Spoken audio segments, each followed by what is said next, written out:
Good morning, I'm Jen. Good morning, I am Kim. Great to have you back. Thank you so much for tuning in. So today we're going to be talking about the importance of play and how play really benefits our kids. So today we're going to do an overview, and subsequent videos we're going to break it down into ages and stages. So stay tuned for that and really tune in, because we're going to have some really important information to help you help your child. So the thing about play is that kids are learning through play. I'm sure that you've looked at many preschool classrooms and you thought to yourself, what are they learning?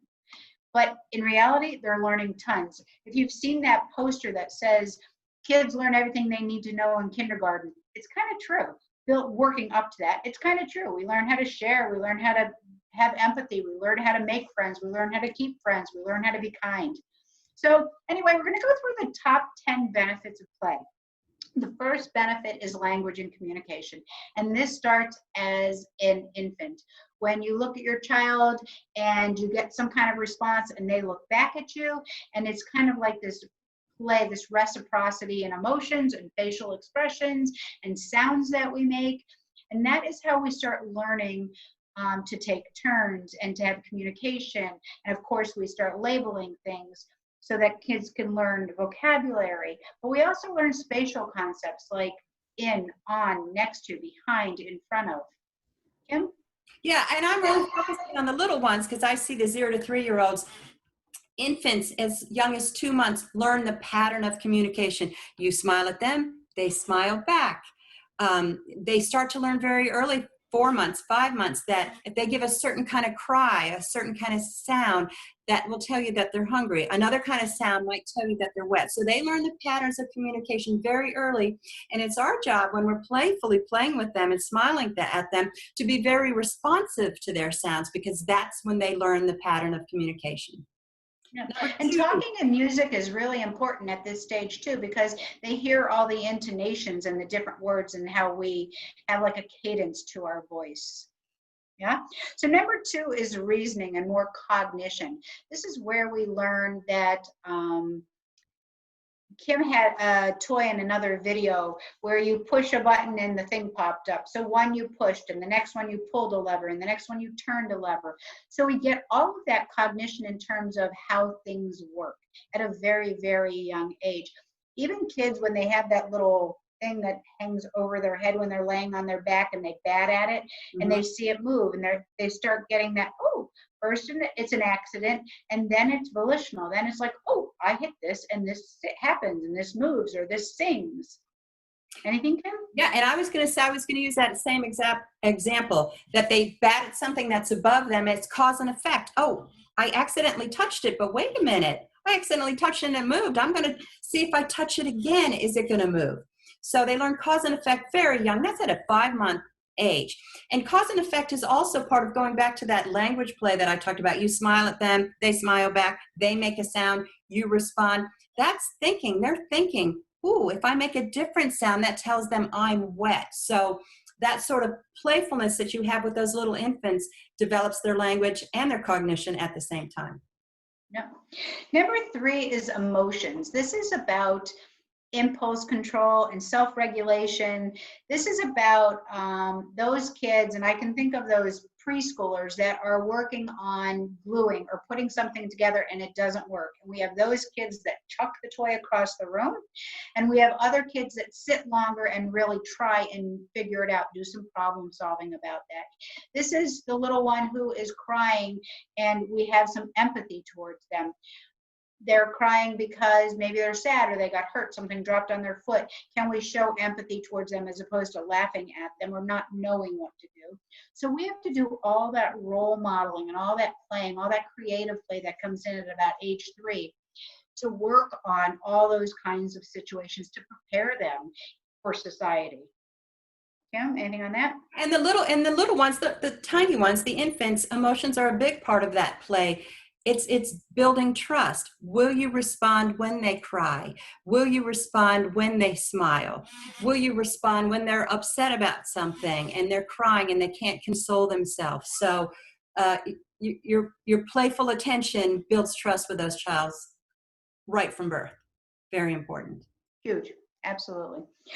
So number 4 is creativity. Kids learn, and maybe even now more so during the COVID-19 pandemic, kids learn how to be pretty creative with very few items. So we can make a toy out of tinfoil, or make a, I remember my kids being at restaurants and those packets of sugar, they entertain themselves for quite some time, stacking them, pouring them into water, stirring them to see what would happen with it. It's like a little science experiment.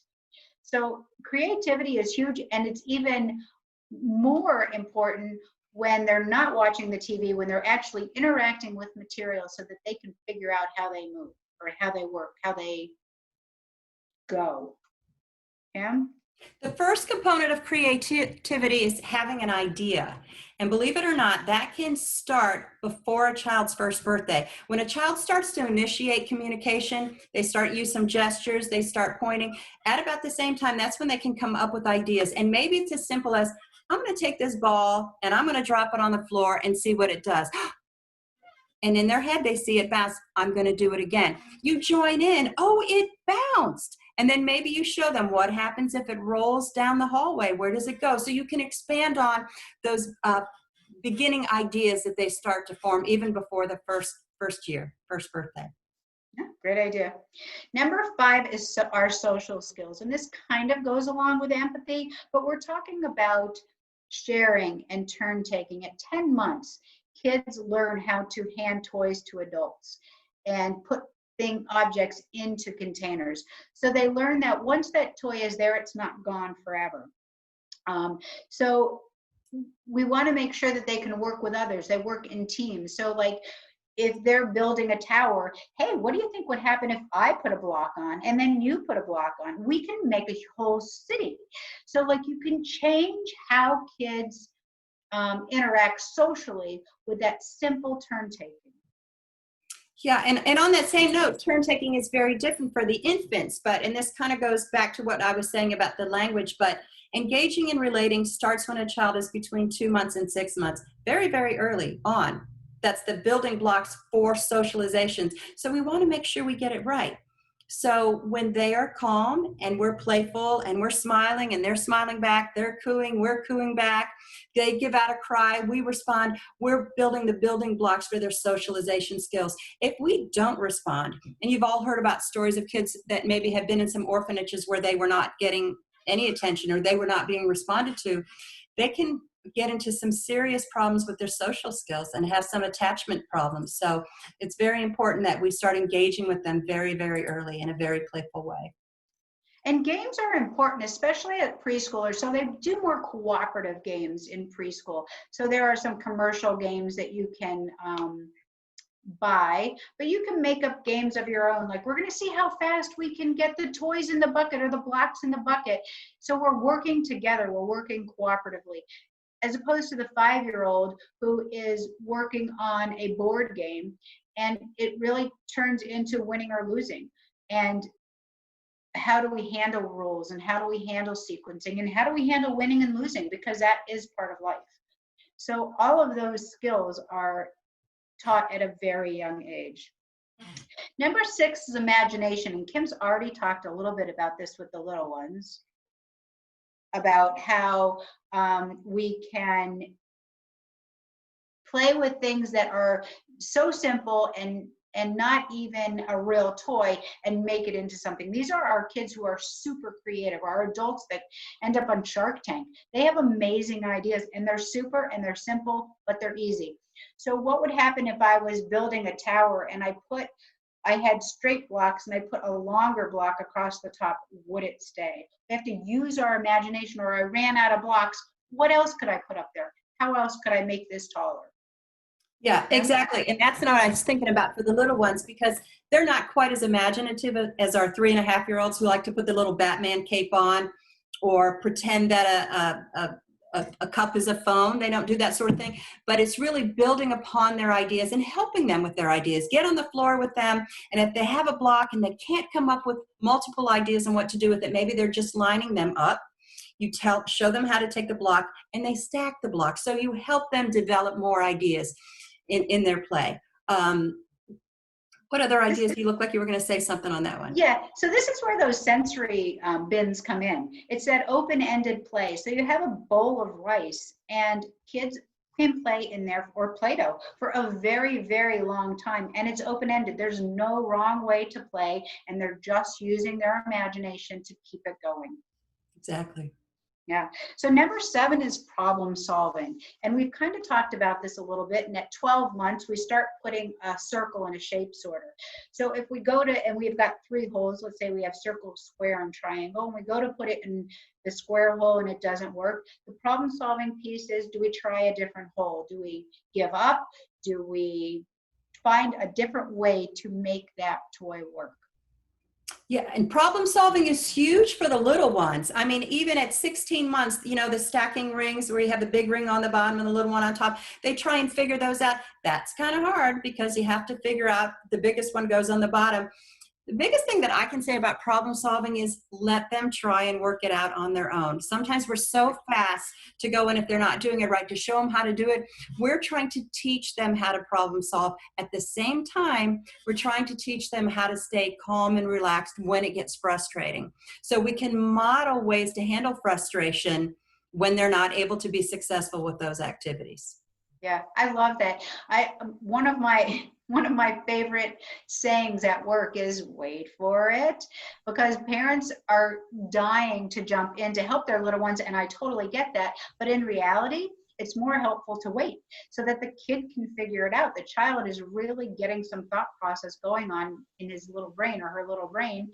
And even if they do get frustrated, you could say like, oh, it didn't go in. That is so frustrating, and encourage them to try again. So yes, they are developing their coping strategies at these young ages, these coping strategies that will stay with them the rest of their lives. So if we don't give them opportunities to fail and try and figure it out on their own, we're doing them a disservice. And as Jen was saying, I love to model ways to handle frustration. So if I put a block on and it falls off, then I say, oh, darn. And they'll look at you like they will study your face to see how you're doing. You do it again, it falls off again.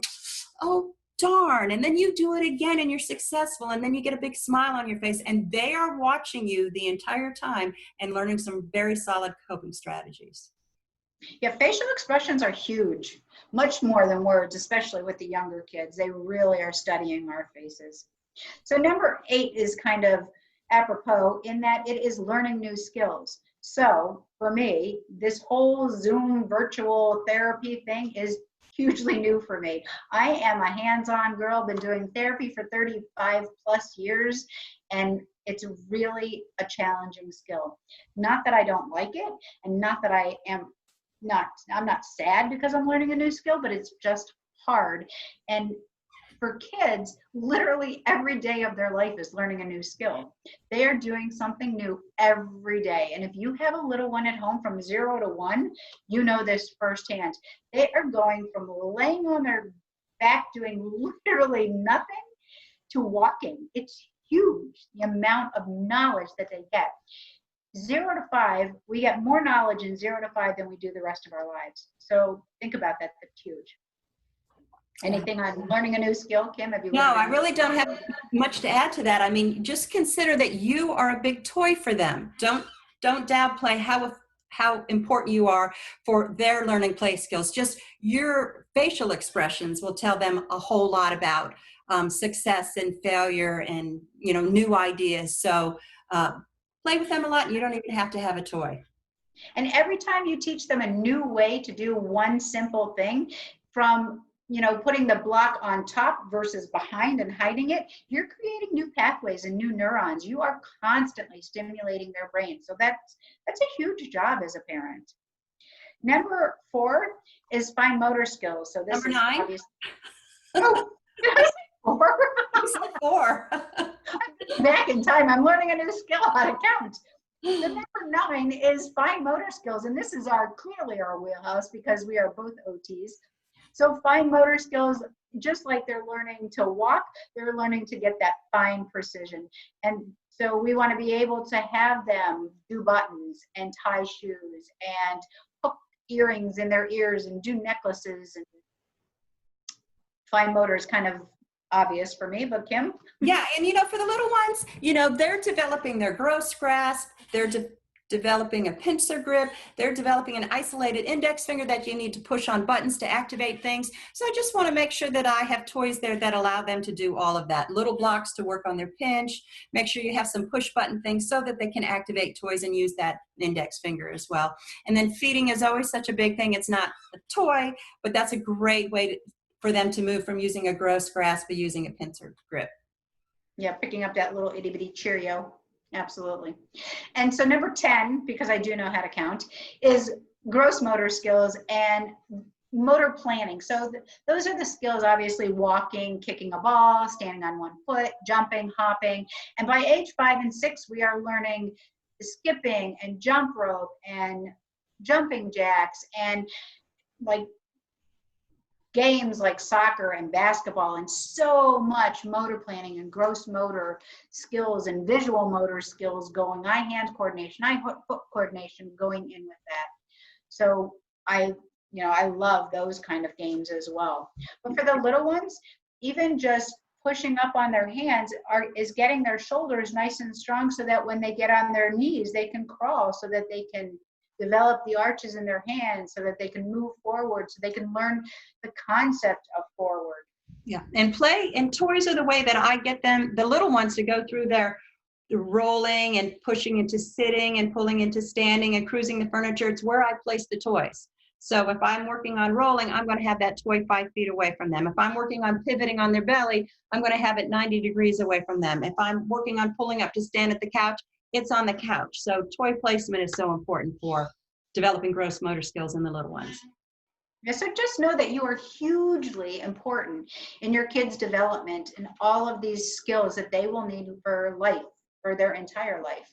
So stay tuned, because we'll have more videos, and we're going to break it down into ages to give you some ideas so that you have things to do with your child, so that not everyone is bored. Yeah. And please hit like and subscribe, and we'd love to see your comments below. Thank you. Yeah, thanks.